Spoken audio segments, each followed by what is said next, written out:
Manishaben Shah, Padmakshiben Vyas,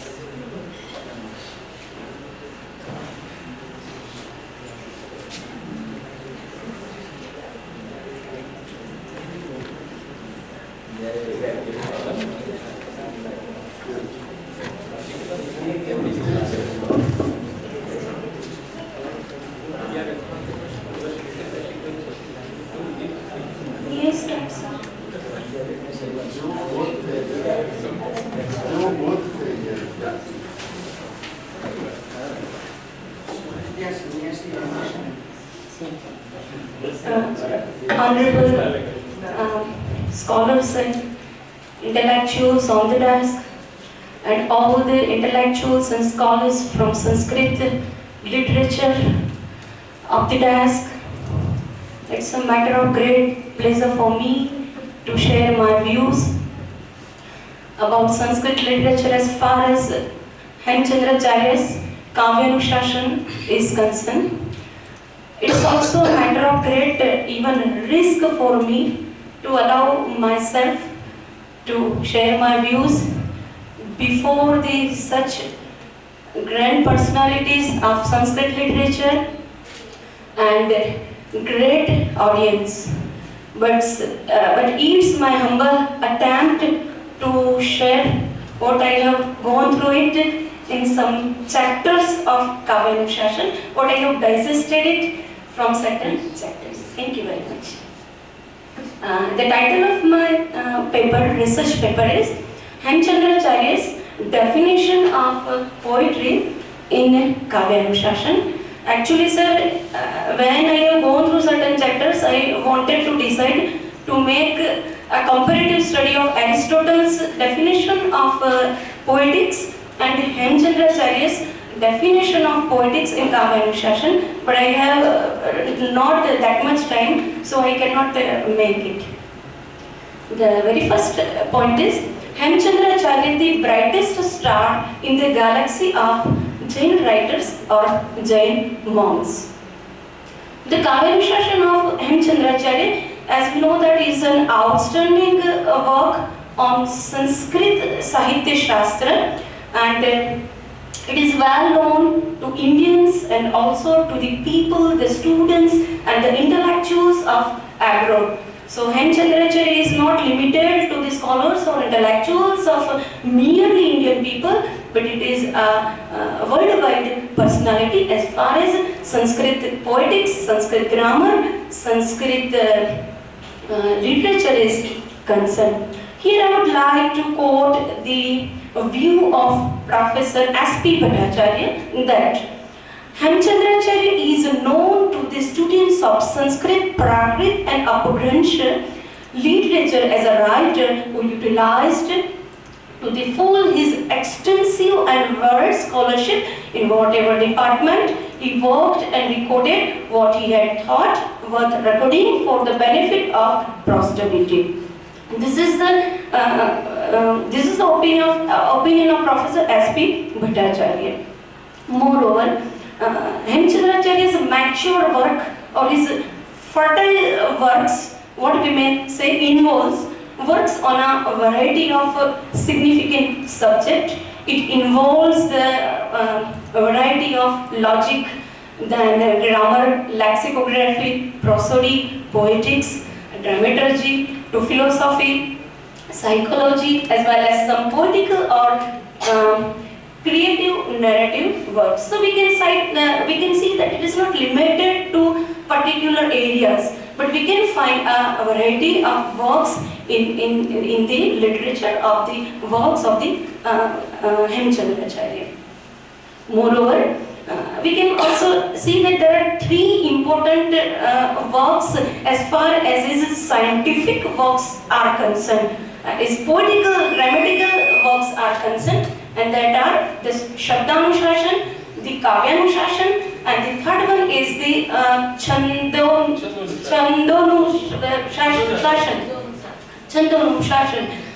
The Shabdanushashan, it is written on the request of King Siddharaj Jaisingh. and it is said that the next two Shashans are considered that he has written for the delight of learned people or for the delight of the common people or the people in general. The main goal of such scientific works on such subject as grammar, poetics and prosody is to provide an authentic or authoritative works to the students of Sanskrit upper branch or the literary students. That what I have understood through this work. Moreover, as the title, the Kavyanushashan suggests, it's a work on the science of poetry. Kavyanushashan, I mean Kavya Anushashan. The Anushashan of Kavya, that is Kavyanushashan. That we can say that the discipline, Anushashan, we always use the word that in a family we must have the Anushashan. I mean the discipline.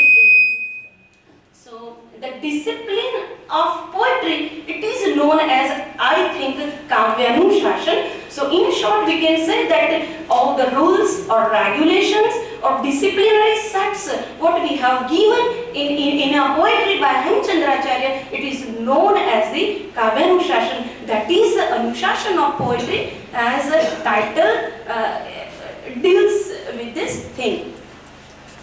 Moreover, the Kavyanushashan, it is divided into 8 chapters, and it has a space and range of 208 lines.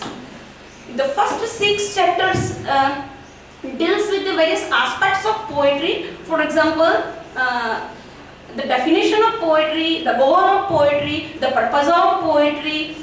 In this way, the various aspects of poetry is given in the first 6 chapters, while the 2 remaining chapters, the 7th and 8th, I think the full description on the heroes and the heroines of the play or literature or poetry, it is given in the 7th and 8th chapter of the Kavyanushashan. Now I am moving towards the definition of poetry. That the poetry begins, the poetics begins with the next sutra, line 11 of Kavyanushashan. It embodies the definition of poetry. The definition of poetry is the most important part of the first chapter of the whole Kavyanushashan, and that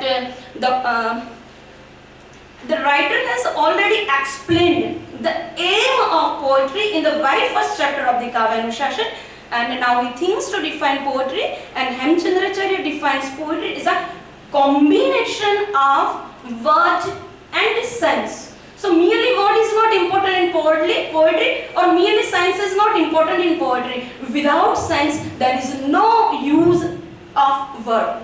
So word with sense, it is important in poetry. So Acharya Hemchandracharya has given importance to combination of word with sense. The another thing that we can find in this Kavyanushashan or in the definition of poetry, that the words, they are free from faults. Free from faults means it must be flawless. Flawless is an important part of the definition. Moreover, it must have excellencies. The poetry must be full of excellencies. One thing here I want to add, that it is said that in the definition of poetry, if the adornments is not there, if the figure of speech is not there, there may be poetry. But if the excellence of word is not there, then there cannot be a poetry. In the rare case, the poetry is allowed. Poetry can be possible without figure of speech, but poetry cannot be possible without the excellencies. That is an essential part of the poetry. So with the ringing of the bell, I would like to sum up with the critical opinions of Professor S.P. Narang for Hemchandracharya. According to Dr. S.P. Narang, that Hemchandracharya was an intelligent Jain monk who not only persisted and reproduced numerous branches of Sanskrit learning, but also wrote new technical treatises and lucid poetry. Due to his multifarious productivity in language and literature, he was exalted with the epithet omniscient of the Kali age, what we may say Kalika Sarvagna. His works comprise dictionaries, philosophical treatise, Sanskrit literary criticism, grammar, original poetry and commentaries. Thank you very much, sir.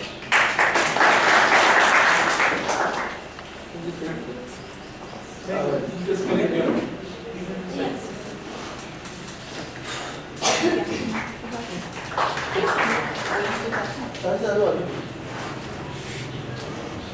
Kitchen well पढ़ा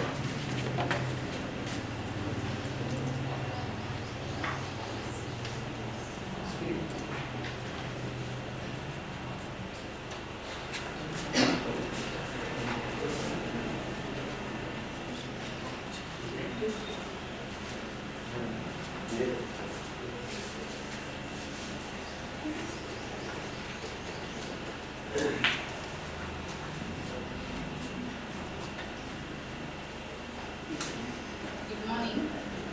My name is Kinjal Patel and I am a research student. My research paper is E-learning resources of Sanskrit.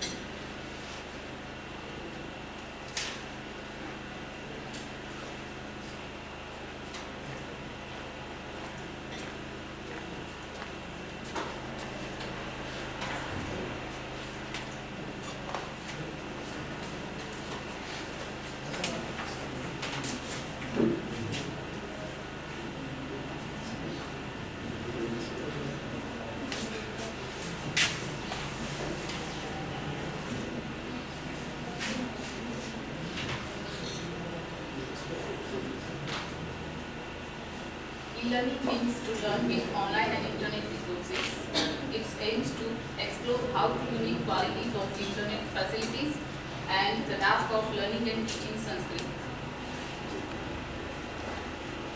It's abstract. Sanskrit can be called as a language of consciousness, which was the primary language of communication in ancient India, and maybe because it opened the door to India's rich spiritual literature, and besides also encompass a vast literature of many genres.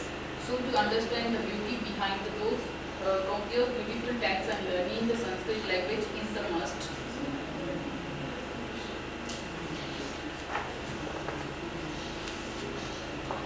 Our aims are to explore how the unique qualities of internet can facilitate the task of learning and teaching Sanskrit through software, and there are plenty of such resources available.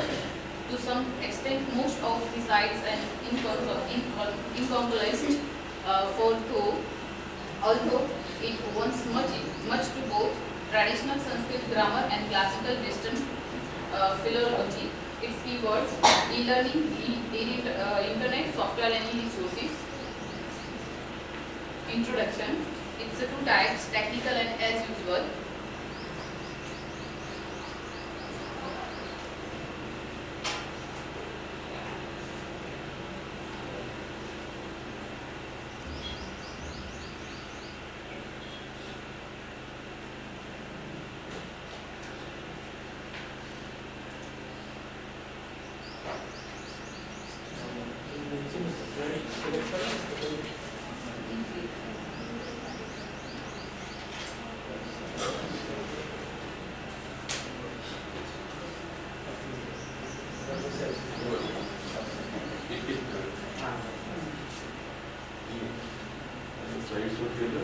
Slides માં cut થાય ઉપર icon બનતી icon બનતી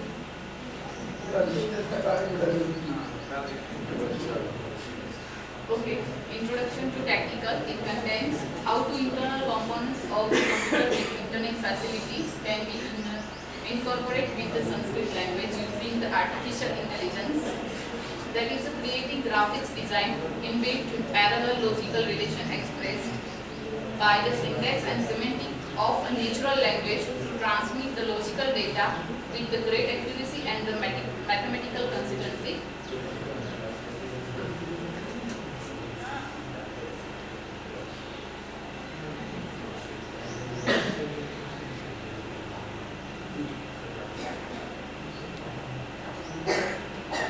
second thing is the, as usual, Sanskrit is one of the oldest language and is regarded as a god or language of gods. Why we learn? Sanskrit can be called as a language of consciousness. Sanskrit importance. Sanskrit, which was a primary language of communication in ancient India and largely in modern India, though not all full form, it survived in bits and pieces. In one way or another, it's a various language, Indian languages that have derived from it for natives of India. Therefore, it is a matter to recapitulation of a language which is the present in them and merely seeking a proper channel. Unlike English and other modern European languages, Sanskrit is somewhat difficult to understand for most Westerners. That is true not only because of its script is Devanagari, which is the quite foreign to Western and European countries.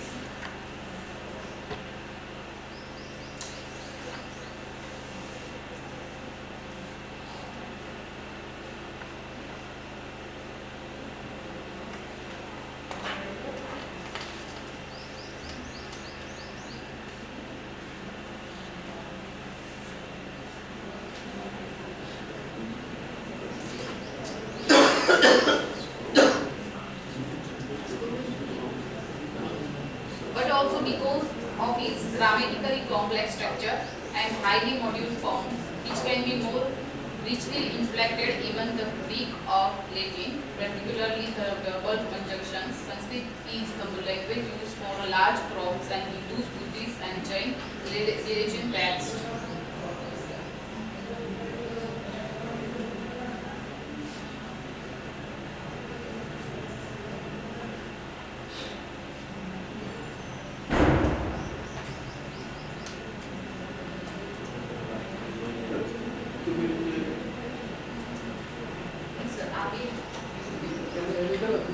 sudah dalam benda perayaan jadi bila itu semua dah buat.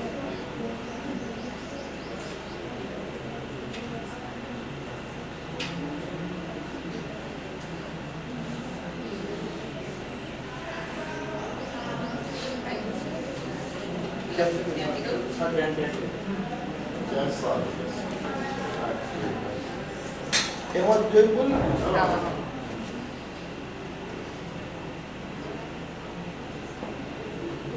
Ali sita bilang tu mesti nak berai je.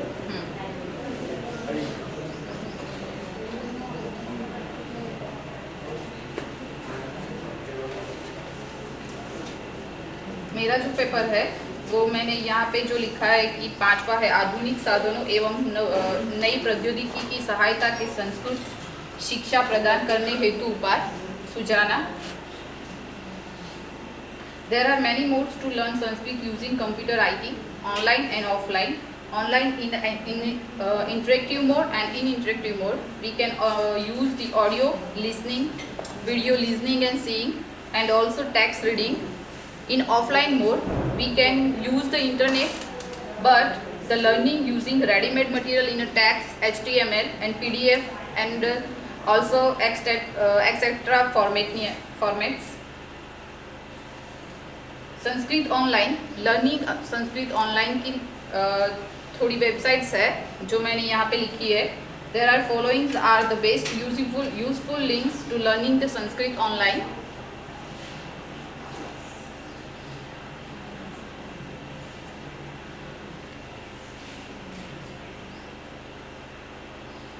A Google search for an introductory course in Sanskrit gives you some links follow to prove handy.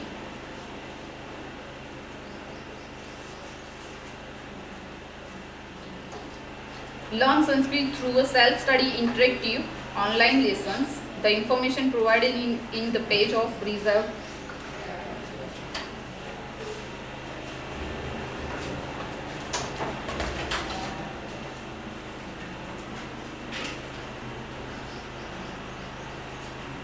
वो सारी link थी उसमें से मैंने थोड़ी जो online हो सकती है यहाँ पे वो मैंने दिखाई है. फर्स्ट वन है इज द http learnsanskrit.org. બધી વેબસાઇટ વિશે થોડું થોડું બોલી જાય ઉપર. ઓકે, આ જે બતાવવાની છે યાદ છે.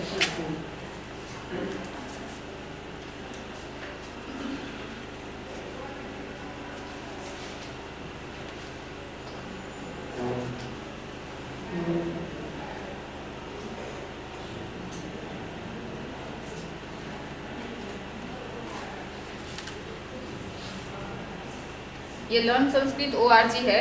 यहाँ से हम संस्कृत इजीली सीख सकते हैं. संस्कृत ग्रामर पे क्लिक करना है.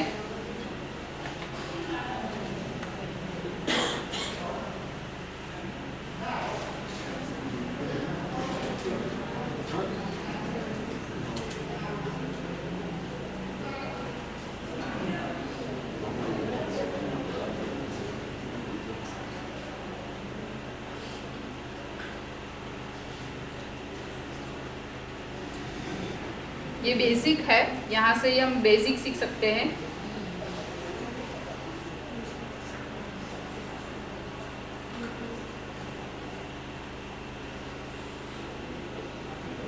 Second thing is chalkstreet.com.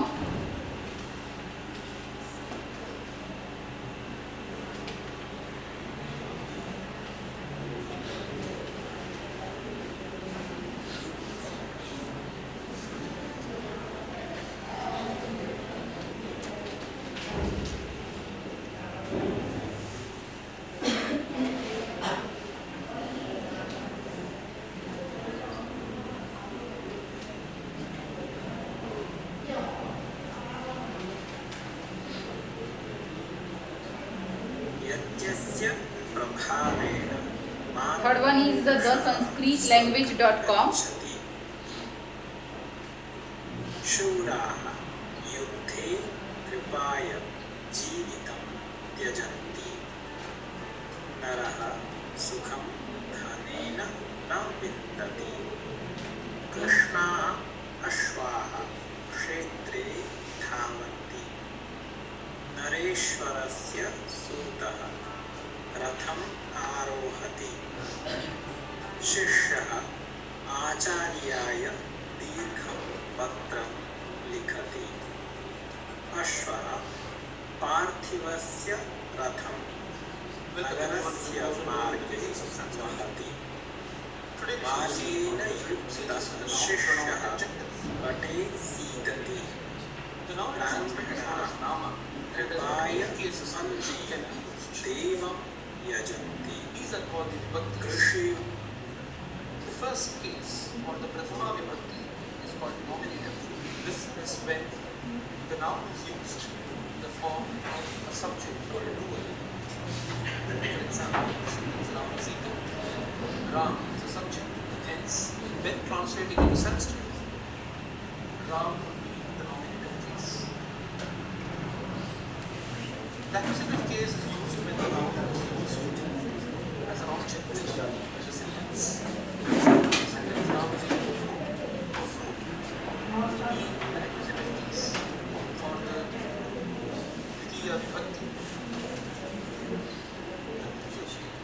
Instrumental case. This indicates the medium of action. This is when this is used when the noun indicates the medium of action. For example, if Ram is eating with his hands, then with his hands comes in the instrumental case. Then comes the dative case. This is used when the noun indicates for whom the action is being done. For example, my salutations to Ram. Then to Ram comes in the dative case. Then we have the Panchami Vibhakti or the ablative case, where the noun is used in this case when it indicates from where a particular thing or a particular object is being action. For example, fill from the table. From the table becomes an ablative case of the noun table. The genitive case. Last one actually. आप लोग. The noun actually indicates the relationship. For example, neat નથી ચાલતું. the synthetic Seven. noun of men. The word rams comes from the genitive case. Because it indicates relationship. Second thing is the offline resources. Oral કહી દે વાંધો નહીં. Okay. The palliative case. The noun indicates જે તારો અનુભવ હોય ને એ વાળાને કહી દે જે બધું જે એક્સરસાઇઝ કરી હોય એ Going ahead on which particular action is being done. For example, on a chair. It's on a chair part comes the locative case. There are many websites to use the websites in online library. To library में जाना नहीं पड़ता है और यहाँ पे online आप बहुत सारी ऐसी वेबसाइट्स है और बहुत सारी ऐसी लिंक्स है जहाँ पे जाके हम ई लाइब्रेरी का उपयोग कर सकते हैं। यहाँ पे मैंने ई लाइब्रेरी के भी बहुत सारी वेबसाइट्स और रिसोर्सेज रखे हुए हैं जो ऑनलाइन लाइब्रेरी है। सेकंड थिंग इज बहुत सारे टूल्स है जो टूल्स ऐसे हैं कि हम write down in English English Gujarati and any language we can translate the Sanskrit. एक ऐसी है तामिल क्यूब करी TAMILCUBE.com तामिल क्यूब। इसमें से बहुत सारी और बहुत अच्छी है जिससे हम ट्रांसलेट कर सकते हैं। हम जो भी बोलते हैं वो ट्रांसलेट होता है संस्कृत में। तो हमें संस्कृत टाइप करना हो तो ऐसा नहीं होगा कि हमें संस्कृत नहीं आता तो हम टाइप नहीं कर सकते। जो हम टेक्स्ट मैसेज करते हैं जैसे कि हम तो HUM लिखो तो हम लिख जाता है संस्कृत में। ऐसी भी बहुत सारी वेबसाइट्स और टूल्स हैं जिस पे मैं काम कर रही हूँ। और मेरा रिसर्च का पेपर है जो मैं जो PhD पे रिसर्च कर रही हूँ उसका टॉपिक मेरा है ई रिसोर्सेज ऑफ संस्कृत। उसमें मुझे ये सब काम करना है। Fruit falls from the tree. From where does the fruit fall? From the tree. It's I'm thankful to my guide Dr. Sanjay Joshi and my co-guide Dilip sir and head of the department Dr. D.P. Rathwa sir to me for providing me helpful discussion for prepare to my paper presentation. Thank you. There's a subject. This uses Ramaha. When used as a dative case, it is Ramayana. And used as an appellative case or a generative case, it is Ramasya. બીજા પછી મેં કહી દીધા Rama sitting on a chair. Ramaha passing down. This is the locative case. હવે ચાલો break આપીએ છીએ ફરીથી આ રૂમની અંદર 10 મિનિટ ફરીથી